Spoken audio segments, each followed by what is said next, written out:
Okay, I think we're going to get started here. Welcome. Hi, my name is Andy Silo Carroll. I am the managing editor for Ideas for the Jewish Telegraphic Agency, and we're so thrilled you're joining us tonight for I want to say a valedictory, but I don't think our guest would agree. Appearance by Rabbi David Wolpe, who is the senior rabbi of Sinai Temple in Los Angeles since 1997. During which time he has become one of the most quoted rabbis in America, as well as the author of 8 books, most recently, David, the Divided Heart, a biography of King David. Rabbi Wolpe has a vast CV, so rather than take up time with that, I think we'll post it to the chat, and you can find the titles of his books and all the other things he does. But I think the most important aspect for tonight's event is that as of June 30th, which if my calculation tells me is correct, is Friday. Yes. Rabbi will transition from senior to emeritus rabbi, and over the next year will be serving as a visiting scholar at Harvard Divinity School. Of course, our own connection is that Rabbi Wolpe contributed a weekly column to the New York Jewish Week, our sibling site, and more recently, our partners at My Jewish Learning. So, Rabbi Wolpe, welcome. We're honored to. Thank you. I'm very happy to be here, and we've been collaborators for a long time, but I don't think we've ever had the chance to have a public dialogue. So it's really this is great. Yeah. I hope you won't regret it. So, it must be a really heavy emotional week for you. You're leaving something that's been part of you and part of your community in Los Angeles for so long. So, just give us a check-in. How are you feeling at this moment? Well. So, I mean, the easy answer is that there are mixed emotions, all sorts of emotions. On the one hand, the other night I was watching a BBC mystery, and at the very beginning it said, "It seems like you just arrived and then you're leaving." And I thought, you're an Endeavor fan. I love this. The best show on Endeavor. It was Endeavor. That's right. I'm a big Morse mystery. I'm a mystery buff anyway. I love mysteries. And it does feel that way. I mean, on the one hand, as everybody knows, yes, it feels 26 years ago, but it also feels like yesterday. So I feel good and bad in the following ways. I feel bad in that through COVID and in modern times, like, religion is struggling somewhat, and I wish that I were leaving the synagogue in as robust a shape as possible, and that's hard in these times.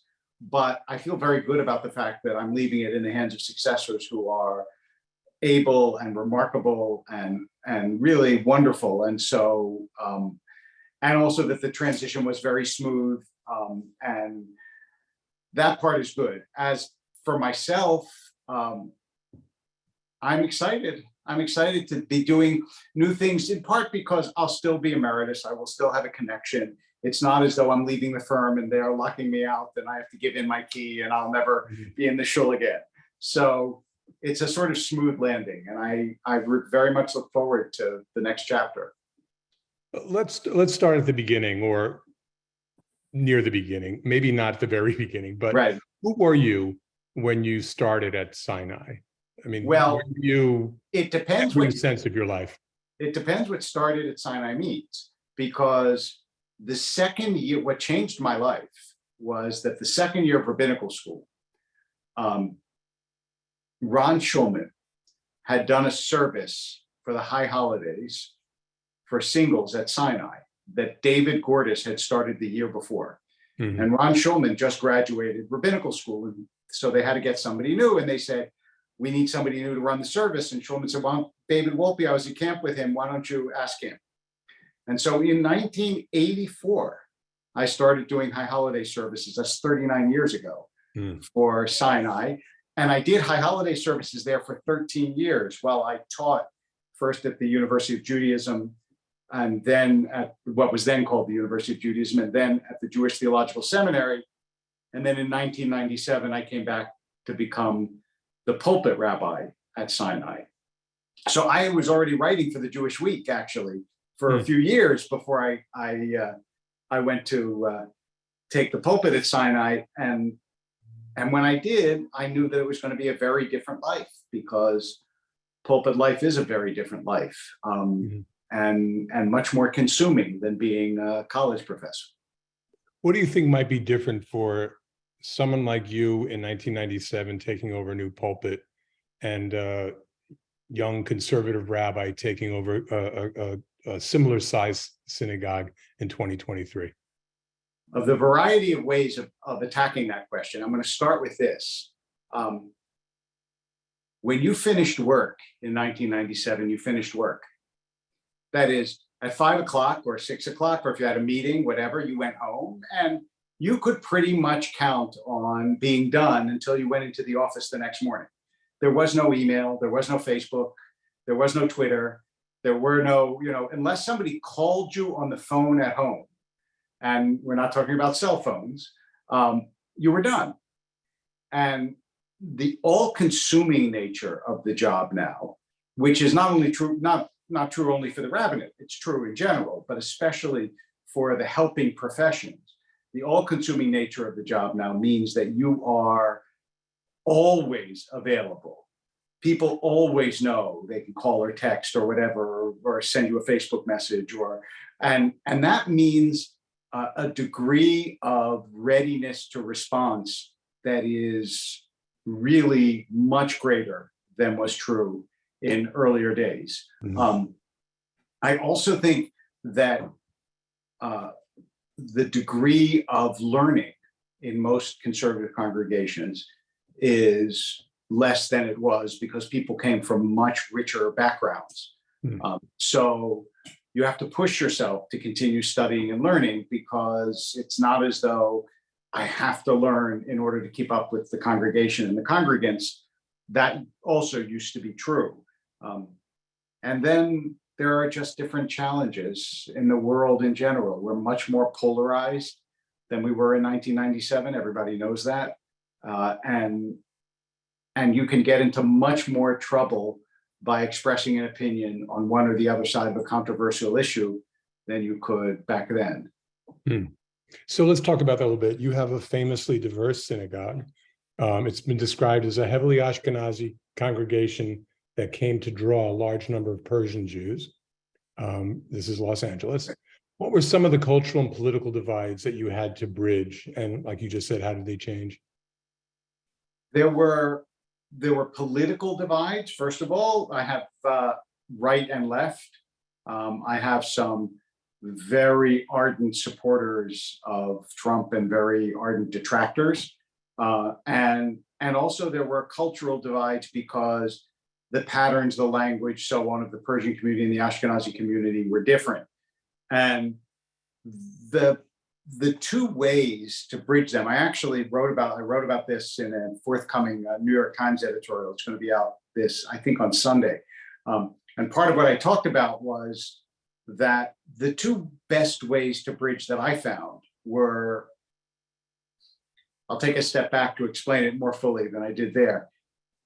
Because we don't have a common culture, nobody reads the same books, nobody watches the same movies, nobody watches the same television shows. I mean, Who Shot JR way back when, since everybody watched it, drew tens of millions, but the finale of something like Succession draws a couple million, because we don't all share a common culture. The one thing everyone has in common is politics. So when people talk, when they meet each other, they start with politics, which is guaranteed to cause division. And one of the things I tried to encourage in the synagogue was to get to know people in different ways than opening the conversation about politics. Talk about your kids, talk about school, talk about what you like to do on vacation, talk about the food you eat, talk about life, so that you know the person as a person before they express the opinion that, had they expressed it, at the outset of the conversation, you would have totally dismissed them. And the other, which is difficult, is just listening. Being able to understand that growing up in Tehran gives you a different view of the world than growing up in Philadelphia. And I have to respect the fact that it's a very different orientation. And in order to understand it, I can't tell someone else what to think. I have to listen to what they think and ask questions about it, which is not easy. I will just, a little Hebraic lesson, sovlanut, which means patience in Hebrew, comes from the word sevel, which means to suffer. Because patience is suffering sometimes, but you have to go through it to understand other people. I want to talk a little bit more about how you bridge those gaps, but I want to go back to a famous moment in your rabbinate. This is in 2011, I believe, when you gave a series of sermons, or 2001. I'm trying to, you don't know what I'm going to say yet, so you'll fill in the date. I think it was 2011 or around. You cited archaeologists who said that the way the Bible describes the Exodus is not the way it happened, if it happened at all. Right. LA Times picks up the story, and you were accused by some as being the rabbi who chose science and history over faith in Judaism. I want to ask not just about that, but what do you think a rabbi would have to say today to spark a similar furor? Oh, I don't know. That's a good question. I do want to say, well, I'm going to start with the first part, which is my whole point in the sermon was that it didn't matter, that actual faith transcends the fact of the case, and that I celebrate Passover the same way, despite the fact that this is the way the archaeologists read the historical record, and also that you can't you can't make historical claims and then tell archaeologists and historians what you say doesn't matter. But that is a separate controversy for another time. I think today, look, it's very audience dependent.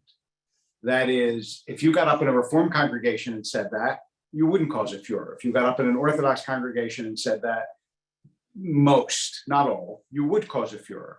So I'm not sure what someone would have to say today, but local fires can look. When I in 20, I believe this was also, maybe it was before, when I came out for same-sex marriage, it was on the front page of the New York Times and the LA Times, because that caused such a furor in the congregation.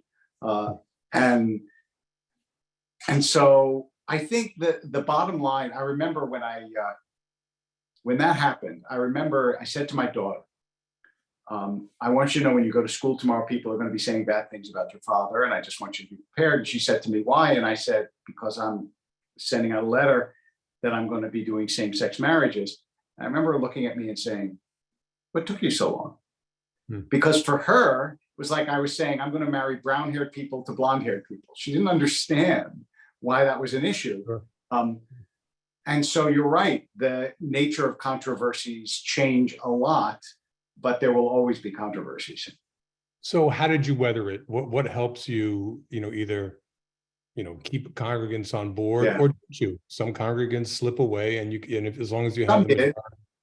If you believe what you're saying matters and is true, it helps a lot. And that was the other thing, by the way, to invoke my one more time.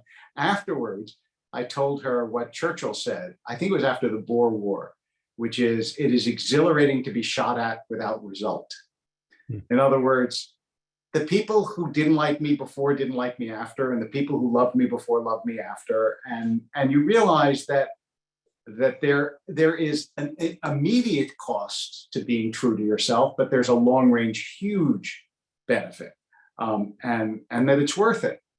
So I was also very fortunate. I didn't lose my job. I didn't lose my friends. There are people who take stands and they lose much more than I did. And obviously, if you're in a different kind of country, you lose even more than that. So I think if you're given a pulpit, then to the extent that you believe something is really important to enunciate from the pulpit and that you can change by doing it, you have a responsibility. When you say, other rabbis pay the price for things they say, sometimes there's a big debate whether rabbis should either be talking politics from the pulpit, right, make themselves known. Where do you stand on that? And what do you think of the limits of using literally the bully pulpit for? Right. I'm very opposed, actually, to rabbis talking politics from the pulpit, and I'll tell you why I say that. First of all, it's not like I know more about politics than my congregants. So if I talk about gun control, for example, about which I have strong feelings, I'm talking to people who know as much or more about it than I do, who see it differently. And it seems to me an illegitimate arrogation of my role as a rabbi to say that because I see it this way, this is Judaism's position, which is generally how it's framed. I actually gave a class years ago where I took a whole bunch of issues: immigration, abortion, women's rights, a lot of other issues, and I gave all the Jewish sources on both sides, just so people should realize that Judaism speaks to both sides of these issues, and there isn't a Jewish position on that.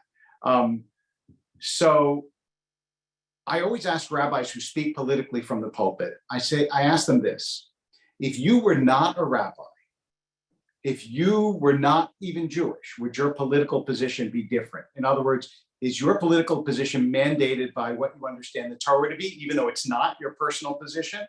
Or is it just your personal position filtered through the Torah verses that support it? Mm-hmm. And almost inevitably, it's the personal position filtered through the Torah verses that support it, which to me is just basically preaching politics with a little Judaic twist. And I don't think that that's what rabbis should be doing. If there is one place that can be a refuge in a country that is saturated with politics all the time, so that you can actually elevate your soul and hear things about your life and about Jewish history and aspiration, it seems to me like it would be the synagogue. I should say as a caveat, I exempt Israel from that. Being pro-Israel seems to me a fundamental Jewish tenet and not a political one. But I want to push back a little bit and think about, historically, we look back with such pride on figures like Abraham Joshua Heschel or Joachim Prinz in Newark, right, who at the time of polarized, very polarized time in this country over the civil rights movement, right, took a strong stand, and through their Jewishness, they threw their pulpit, they threw their whole selves into the civil rights movement. So first of all, that is the example that people always point to. Sure. Heschel. And I say that's exactly right, because it's the exception. It's not the rule. If there is a radical injustice being perpetrated on people, which I felt, for example, gay marriage was a radical injustice being perpetrated on, then you speak up. But everything becomes a question of radical injustice now. Everything, every political issue. Civil rights was a uniquely morally urgent issue about which I really believe it was right to speak up. But those are few and far between. And instead, what happens is everything gets thrown into the same pile. Minimum wage becomes just as urgent. And people will invoke civil rights to argue one way or another on minimum wage and every other issue in the world, and whether you should be a Republican or a Democrat. And the way that they speak about the other part of the country, it's like they're obviously radically immoral and terrible. And I don't think that rabbis should contribute to that discourse, except in the most extreme circumstances, which obviously civil rights was. You've been writing frequently in the journal Sapir about the ethics of dialogue. And in one essay you ask, how should we respond when someone promulgates a view with which we disagree, or one that we find offensive, repugnant, even dangerous? So I'll throw that question back to you. How do we respond? The first way you respond is ask the person, why do you believe that? Why do you believe that? Because you'll learn much more, and you might discover interesting facts both about the person and about the belief that you don't know at first. I've had this discussion many times with people who have political beliefs that differ from my own. And once you actually interrogated the belief, then you can respond to it. But we've become a culture in which the way you respond is by attacking the person. Which also, I want to say one other thing, is in my experience, most of the political diatribes that we hear change nobody's mind. Instead, they make your team feel good, and the other team doesn't even listen to you. And the ability to reach out is important because what tends to happen is if you reach out, is your own team gets upset because you're just supposed to be supporting them. You're not supposed to be listening to the other side. But I mean, the Talmud is filled with argument and debate. And sometimes the way that with Hillel and Shammai, according to the Talmud, the reason you listen to the house of Hillel and not the house of Shammai is because of the way they conducted themselves during the debate. Because they let Shammai express their opinion first, they listened, they were kind, they were understanding. So this is a multifaceted question. It's not just a question of abstract opinion, it's also a question of the way you bear yourself in the public square. Mm-hmm. But I wonder if I feel something's changed. I don't know if you'll agree with me that in the public debate that I think there's a different dialogue when one side is trying to muster facts and good faith arguments, and the other side maybe responds with straw man arguments, conspiracy theory. And I'm just wondering, at one point where kind of trying to seek a dialogue for the sake of heaven falls down because one side isn't really willing to play by the rules. Well, I would say, first of all, I've seen both sides indulge in conspiracy theories and false facts. And while one side may be more egregiously guilty of this than the other, I'm always suspicious of someone who thinks their own side doesn't do this. So if you're willing to fess up to, you know what, we do this and this and this, and then you turn to the other person and say, but I see your side doing this and this, that's the beginning of a dialogue. Instead, what I hear is, by the way, my side does facts. Your side does conspiracy. Now let's talk. And that's not going to start a dialogue. So if you're willing to look at your own shortcomings, then you have the possibility of actually starting a dialogue. But that isn't what I see. And I don't want to make this, I don't want to make this all about the worst actors of the other side, because there's a range. And I see that in the people that I talk to. You also recently tweeted, it's along the same lines, but I was taken with this tweet. Being right is increasingly favored over searching for truth. A healthy society, like a thoughtful individual, values discovery over justification. Right. So that sounds like a summary of what you've been saying now. Exactly. I mean, ask questions. I had this proposal that I don't know that it would ever be realized, but I wanted America to, like, everybody have a politics dinner.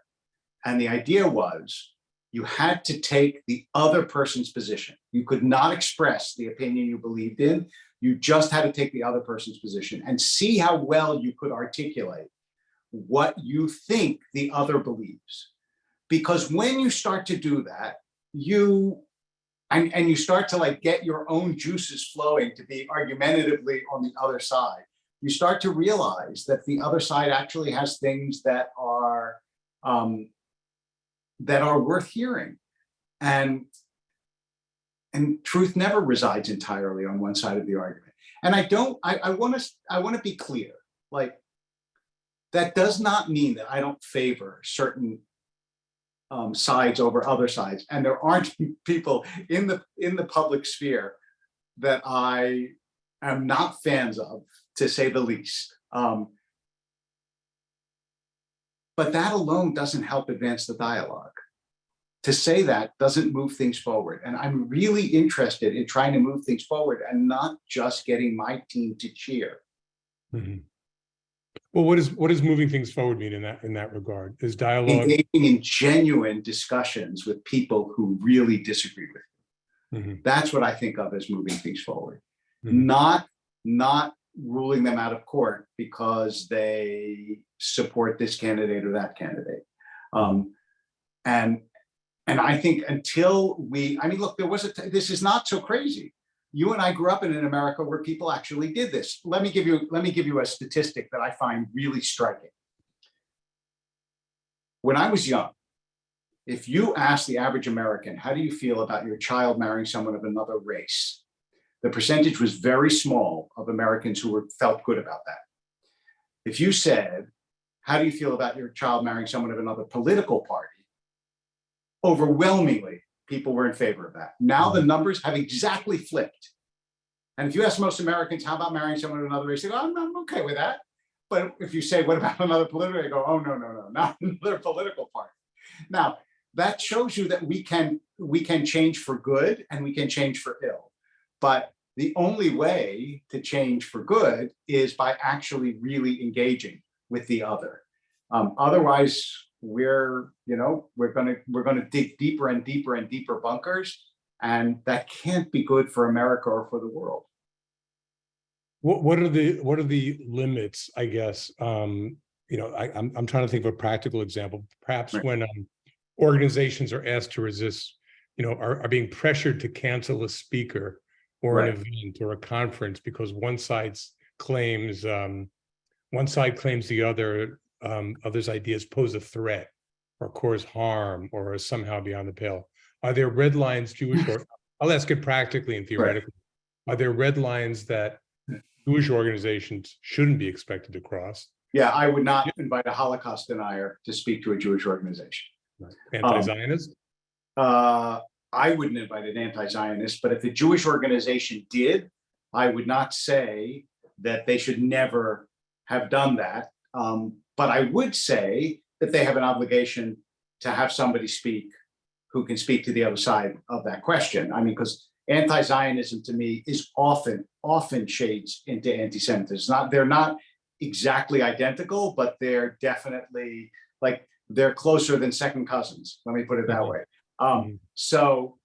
But my general predisposition is that the way you combat bad ideas is with good ideas, not by saying those bad ideas can't be heard, because we know this strategy doesn't work.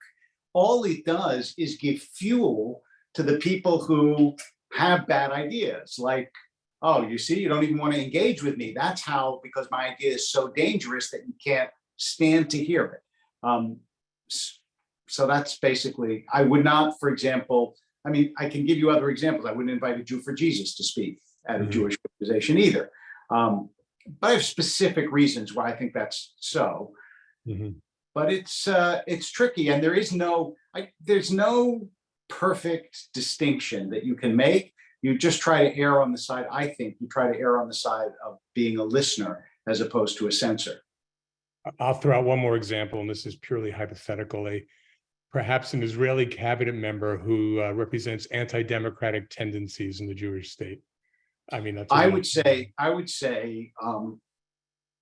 if I were in that, I would ask them to have somebody cross-examine this person as opposed to just have them speak. If I were given the opportunity, because I think the views are too important to pretend they don't exist, but they're also too toxic to not be challenged. Right. I didn't only mean to dwell on the controversies. Sure. No, this is the meat and yeah. I wanted to ask what you're most proud of as a rabbi, but I want to ask in a specific way. Maybe I'm thinking how you might finish a sentence like this. Being a rabbi is a tough job. As you said earlier, it's now become a 24/7. I'll say, I was going to joke and say 24/6, but that's not true. That's not true. But rabbi is a tough job, but it's all worth it because blank. Because every now and then someone will come up to you and say, you don't remember that you said this to me, but in fact, it happened. Okay, I'll tell you a story that happened in my last sermon. Before my last sermon, somebody introduced a song and they said, I remember when I was 13 years old, I went to Rabbi Wolpe's office and I was devastated because the cantor had left, and I always sang with the cantor, and he was like my Jewish identity and my Jewish upbringing and everything. And I said to Rabbi Wolpe, I'm done. And he said, the whole point is, when you're young, you need someone else's voice, but now that you're a bar mitzvah, you have to find your own. He said, and I didn't want to hear it at the time, but it changed my life. And I thought, if you get to do that, and then years later, somebody tells you did that, what else can you ask for out of a career or a life? You have the chance to stand under the chuppah with people and to stand even more powerfully to stand at the graveside of their parent or their child, God forbid, or their spouse. And it's an unbelievable sense of responsibility and privilege to do that. And so is it worth it? It's much, much more than worth it. It was really, it was transcendently wonderful to be able to do those things. Mm-hmm. Do you have a vision of who you'd be if you weren't a rabbi? I'm pretty sure I'd be an English professor. Oh, okay. I think almost no question. And the reason that I went into the rabbinate in part was because when I went to rabbinical school for a year just to see what it would be like. And I realized that unlike English professors, my teachers were trying to live what they taught. Like, you don't live Middlemarch, you don't live Portrait of a Lady, but you teach the Torah and you try to live by the Torah. And I thought, what a beautiful thing to do with a life, to actually teach and live the same thing. And so I would have been an English professor, but I'm glad I went to the rabbinate. Yeah. I want to just tell our audience that I see there's a lot of chat in the chat, which is great. But also, if you have any specific questions you wanted to ask of Rabbi Wolpe, now's your opportunity to drop them into chat over the next few minutes. And as you know, in a few minutes, we'll turn to some of them. I'm happy to field those questions.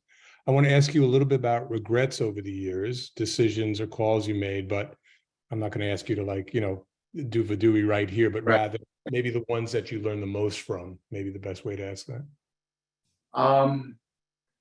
I think I learned a lot from that. When you mentioned before the Exodus sermon that you have to prepare your congregation for your views sometimes, which is why I gave several classes about same-sex marriage before I announced that I was going to do them. That people have to be brought along bit by bit, and also that you cannot, as one of my father's teachers used to say, Max Arts, that you should never underestimate the intelligence of your congregants or overestimate their information. That is, the assumption that they would know about the Jewish tradition is not generally an assumption that you should make. But the people that I spoke to were very, very accomplished and very smart in all sorts of ways. And I guess one of the regrets that I have, which is I haven't really thought about till now, is that I didn't keep a journal, because I think I lost a lot of wonderful encounters and stories along the way. And I know this in part because as I've been cleaning out my office, I found old letters and, recounting stories that I've long since forgotten about, that I re-engaged with in memory. And it's quite remarkable as you live a life in the Jewish world, the people that you meet and the opportunities that you have. So the biggest regrets I have are the moments that I hurt people. The moments that I walked by someone because my head is in the clouds and I didn't acknowledge them, or somebody told me that there was someone in the hospital and I forgot and didn't visit, or somebody said to me that they needed me and I didn't show up, or I didn't show up the way that I should have. Those are the biggest regrets. And that happened in part because I'm human, but also in part because, as you can see from the background behind me, I've always been a book person, and I've always had my nose in a book, and I've always been a little bit of what they used to call a Luftmensch, which means an airman. So sometimes I don't notice things the way I should. And I think that's been hurtful to people, and I regret that. It's funny. It's funny you said books. Someone in the chat had asked, what do you plan to do with your library as you leave? Or are you going to, donate it, give it away, or just do it? A lot of other people just like, That is a big question. So I will tell you, in fact, we just created a video. So I'm keeping, I don't know, 1,000 books, something like that, but I'm giving at least a couple thousand away. I don't even know what the numbers are because I've never counted, but I have thousands of books.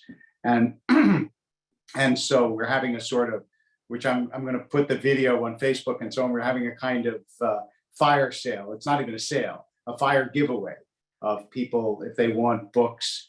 The ones behind me are some of the ones that are going with me, because I'm sitting in my home office. And also my successors, I'm giving a lot to my successors because they're books that I think a rabbi could use in a congregation, but I have to divest myself of many of them. I've been downsizing a lot. And also I do this because, I always tell people, throw out as much as you can, because otherwise your kids are going to have to go through all that when you're gone. And it's just not fair to make them, go through the emotionally wrenching experience of throwing out your report cards from third grade. You should throw out your report cards from third grade. The world does not need them anymore. So I'm doing a lot of that. I've thrown out tons of stuff, and all to the good. You feel gradually you lighten, you elevate in this world with every bag that you bring to the trash. I want to ask a question. We've been talking in the office about something that goes under the rubric of the crisis of the American synagogue, and there are a lot of leading indicators. Everything from people who lost members and market share during COVID, the general decline of the conservative movement as people are peeling off left or right. Tell me what you think the future of the maybe we'll do this two ways. Maybe the conservative movement, because you're part of it, but also the synagogue in general. What's the case for the synagogue retaining its traditional model? Does something new have to come out of this? Or am I exaggerating? Is it really not in crisis? No, everything's fine. It's fine, totally fine. So I have a lot of thoughts about this, but I'm going to condense them so as not to tax the patience of your audience. First of all, I think it's really important to remember that predictions about the future are notoriously unreliable. 50 years ago, the Orthodox movement was going to disappear. Now the conservative and reform movement are going to disappear. We're very bad because we extrapolate from current trends, and current trends change. Right now, people say, why is Orthodoxy doing so well? Well, there's a worldwide rise in fundamentalist and literalist religion, in Christianity, in Islam, in Hinduism. It would be shocking if it wasn't true in Judaism as well, because as the old Yiddish phrase has it, Jews are like other people, only more so. So, of course, Orthodoxy is going to do it, but that doesn't mean that in another 3, 4, 5 years, that won't change, or 10 years or 20 years, one never knows. So my general opinion about the conservative movement is that we do some things well, we do some things badly. Some things I think clearly need to change over time, but we can't know the future, and we just have to do the best we can, and the future will make its own decisions and take care of itself. The synagogue model is, on the one hand, incredibly important, because it is the one place where people sing together and they gather and they take care of each other, sometimes for years at a time, and where someone who has a loss has a community that will gather around them. That doesn't happen at the country club, and it doesn't happen at the baseball game. It happens in the synagogue and the church and the mosque and so on. So it is very important. And I think America, and also for charitable causes, I think America would lose tremendously if houses of worship didn't sustain themselves. But I also think that the giant concrete edifice speaks less to modern Jews, and especially young Jews, than it did to an earlier generation. And I see a lot of sort of pop-up groups that are built around spirituality and song and nature. And I think that's, it's not a new development, but I think that it's a growing one, and that is a good thing. And so I'm expecting there'll be multiple models of synagogues in the future. And with the change in technology, there'll be models that we can't even imagine. It's talking about models. Someone asked also in the chat, I think it's an interesting question. Just in general, your thoughts on the remote synagogue experience, which so many of us went through during COVID. Is it a net positive, net negative? It just adds, it detracts? I think net, it was positive over COVID because there was no in-person. To the extent that it pulls people away from an in-person, it's negative. To the extent that it makes available to them experiences they couldn't otherwise have, it's positive. So it's hard to give it just one, but I almost think and other people will disagree with me about this, but I almost think that the question is not whether it's a net positive or negative.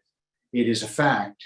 The question is, how can we make it more effective and use it sometimes as a tool to funnel people into in-person encounters, because it's not going away, folks. It's, it's going to get more and more and more fine-tuned, in fact, over time. But I hope that people will continue to hunger for in-person experiences, because that's what religious life is made of. And for that matter, that's what human life is made of. Mm-hmm. What about education models? I know that the great push for Jewish day schooling, I think, hit a ceiling mostly, because of finances and some other things. Right. There's been a big drop off in supplementary school, Sunday school, Hebrew school enrollments over the last 10, 15 years. So what's worked for you? What I would say, first of all, the most effective single Jewish institution in my experience is the camp. Summer camp. Jewish camping is, because that's the one place you get to live Judaism 24/7. You get to be, I grew up at Ramah. I think Ramah had a greater effect on my Jewish education than any other institution I was at. Day school, even growing up in a rabbi's home, I think in some ways Ramah was more effective because it was mine. It wasn't my parents, it was mine. But the other, my other hobby horse is, I don't understand why, with the enormous wealth of the American Jewish community, we don't have a network of day schools that is of minimal cost to anyone who wants to go to a day school. I don't get it. I don't get it. We have so much money.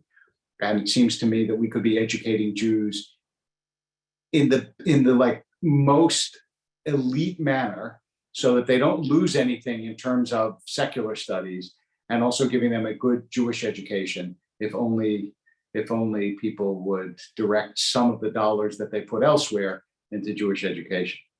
Mm-hmm. At the risk of making you repeat yourself, but it's just funny how the conversation continues in chat. I don't know if you've been following, but no, I haven't. I think people are really concerned. I'll try to pull together what I'm seeing is that, there are political questions that are moral questions. And if we concede the other side, or we overdo the idea of trying to learn from the other side, we are conceding a moral justice, just stance. I hear this all the time. This all the time, but what you don't understand is that you hear it from both sides. Mm-hmm. But that doesn't mean both sides are right. And actually, my brother, who's an ethicist, says ethical dilemmas are almost always a choice between two rights, not between a right and a wrong. Mm-hmm. And every political question, there are usually buried in it two things that are principles that everybody agrees with. It's just that we favor one principle over the other to a great extent. So, for example, with immigration, the humane treatment of human beings, the right of a country to define its own borders and decide who it is and who it isn't. And we see this in multiple ways. And it's not so easy to say this is clearly right and this is clearly wrong. And understand, I'm not asking you to not take a stand. If someone wants to ask me my private opinion, mm-hmm. I'm always happy to give it. I pull no punches when they ask me what I think of this person or that person in private. That's not the question. The question is, how do we conduct public dialogue so that it's not just two people shouting at each other? And believe me, as soon as you say to the other side, I'm just right and moral, and you're just wrong and immoral, you have just closed down the possibility that you can talk. And if you want to do that, you can. But realize that that will just mean that everybody in your camp will agree with you, and everybody in the other camp won't listen to you, and nothing will get done. So, I don't know how else to say it. People always hear listening as giving up on your own moral position, but it's not. It's listening. It's being able to hear that someone else also has a moral position, even if you disagree with it. And if you really understand it, if you can express the other person's opinion really well, such that I don't know who's saying, whether it's someone from the right or from the left, if you can do it that well, then I think you're ready to say, and this is why I disagree with it. But if you're going to caricature it as just, well, you're an immoral jerk, then honestly, you don't understand what you're arguing against. I'm surprised we've come this far. We mentioned Israel, excuse me, a little bit, but I want to just talk about, ask you a question about the role of Israel in Jewish life right now. Sure. Very different than it was, I think, when you started in Los Angeles, even back, certainly back in '84. What's changed, and what do you think the future of kind of the American attachment to the idea of Israel and the reality of Israel? So much has changed. By the way, I took a quick look in the chat before you said that. Again, there are things that you can say, these are factual questions. I'm talking about difference between factual questions and moral questions, right? Moral questions are different from factual questions. You can say this person is making a factual claim that is not true. But even there, I want to say, sometimes you have to be more careful than you think, because as a simple example, everybody said it was a factual question, that it wasn't a lab leak. And I heard that for a long time. And now COVID was not a lab maybe, leak. Yeah, that COVID wasn't a lab leak. Now they're saying, oh, maybe it wasn't a factual question. So you have to be really careful, even with factual questions, that you are correct. And the example that was given, I happen to completely agree with, but that's a separate issue. Okay, Israel. So look, when we were young, Israel was completely uncomplicated in the American mind and in the Jewish mind. Right. And it was the underdog, and all the good people were for us, and now that's not true. Now I think you have to close yourself off to the reality and the complexity of the situation to say that Israel is uncomplicated. And in fact, look at Israel. When you have hundreds of thousands of people demonstrating in the street week after week after week after week, you can't say, well, it's uncomplicated. Everybody agrees. And therefore, my own position is that you have to be a supporter of Israel, but that doesn't mean you have to support everything that the government does or everything that the nation does. And you have to be willing to say, I can critique a place that I love, just like I do with America. But it has to start with love. The reason you accept your parents' criticisms is because they love you first. And if you don't think your parent loves you, then you're not going to accept their criticism. So I have a sort of gut sense when I listen to someone talk about Israel. Is this somebody who loves the place and is criticizing it out of love, or is it somebody who is criticizing it out of other motivations? But it will never return, I think, to the sort of unidimensional character that it had when we were younger, where it was a purely uncomplicatedly heroic place. Are you concerned about people checking out altogether, as opposed to, criticizing already indicates a certain amount of love and connection. I think a lot of folks are worried that certainly young people are just saying, literally, not in my name, it's not my battle. I am, and I think that's one of the reasons why the efforts to get people to go to Israel, like Birthright, are so critically important. Because when you go there, you see the rich, remarkable, wonderful, resourceful, astonishing country that it is, and it's not so easy to just say, I don't care about that. It's easy to do from far away. One of the glories of America is its distance. But that's also one of the demerits, one of the problems of America. I had a group of students from NYU Abu Dhabi, and I said to them, they came to visit, they'd never been in a synagogue before, obviously, and I asked them, why was America so successful? And they gave me all sorts of reasons. And I said, 4 words: Canada, Mexico, ocean, ocean, right? Our geographical limitations, the fact that the Pacific Ocean never attacked us, our geographical limitations gives us an incredible blessing and a lot of security, but it also makes us feel far from places like Israel that are enmeshed in a neighborhood that we can't imagine. I used to say to people, what would you do if Khomeini took over Texas? How do you think America would react? Israel's in a very different neighborhood. And in order to appreciate it, you really have to go there. I have to ask you one more easy question with the time remaining, which is about anti-Semitism. Oh, that piece of cake. So I guess my question is, how much of a threat do you see it from where you sit? I mean, Right. you know, and what are some solutions in your mind? So I have a counterintuitive answer to this, actually. First of all, I just became the first rabbinic fellow of the ADL. So I'm going to be even more involved in this than I have been thus far. The thing to start off with, I believe, is when people say, could it happen here? Whatever it is, my answer is no. And not because Americans are nicer than other human beings or because we have a constitution, other places have a constitution, but America is different. And the reason it is different is for most of Jewish history, there were the French and the Jews, the Germans and the Jews, the Russians and the Jews, the Poles and the Jews. There aren't Americans and Jews. There is not a large majority that call themselves American and then a small minority that call themselves Jews. We are a salad of so many different ethnicities that alliances shift, likes shift, dislikes shift, and Jews are not the identified other in America. To the extent that there is an identified other, it's always been Blacks, not Jews, right? It's been the African Americans have been the identified other in America. So there is anti-Semitism, it is growing, and it is something to be concerned about. But we also want to realize that there is inbuilt in the system a certain amount of protection in America.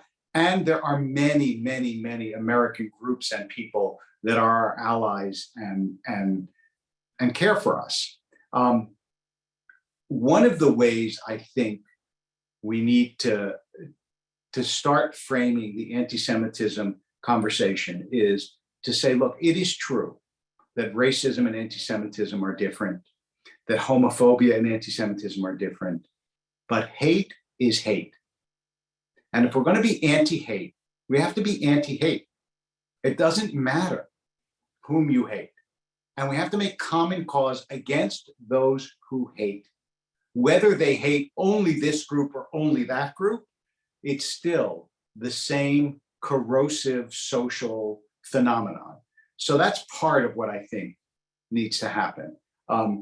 And then also we need to frame, we need to build alliances as opposed to just denouncing anti-Semitism. And we need to be able to call it out. The one time I do remember, for example, I mean, I remember criticizing President Obama when he spoke about Israel being a product of the Holocaust. And I remember criticizing not yet President Trump when he spoke about Charlottesville and said that very fine people marched with Nazis. He didn't say Nazis were very fine people. He said very fine people marched with Nazis. And I said, march with a Nazi. You're just not a very fine person. That's sort of axiomatic. And in both times, by the way, I got attacked by the partisans of each president. But those kinds of things you have to be able to call out non-partisanly because it's frightening. There's a certain systemic anti-Semitism that is infecting the left, and there is a violent anti-Semitism that is infecting primarily the right. And Jews at their peril play this game of, but this side is worse, that side is worse. It's more important to just identify it wherever it is and to fight it wherever it is, because we are too old and experienced to panic and too wise to be to close our eyes. Okay. So someone's clarifying, Trump was president when Charlottesville happened. Just well, thank you. I appreciate that. I do remember that I got booed. I didn't remember he had already been elected. Thank you for that. I want to be able to end on an upbeat note.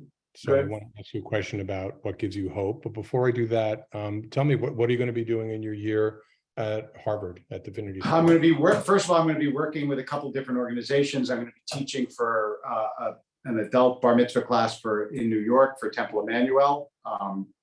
which is going to be a wonderful program, bringing teachers from all over the world. I'm going to be working with the Maimonides Fund and working with the ADL, two organizations that I think do really important work. And then at Harvard, I'm going to be teaching one class, which is going to be Sources of Jewish Spirituality. And the rest of the time I'll be writing and researching and whatever one does.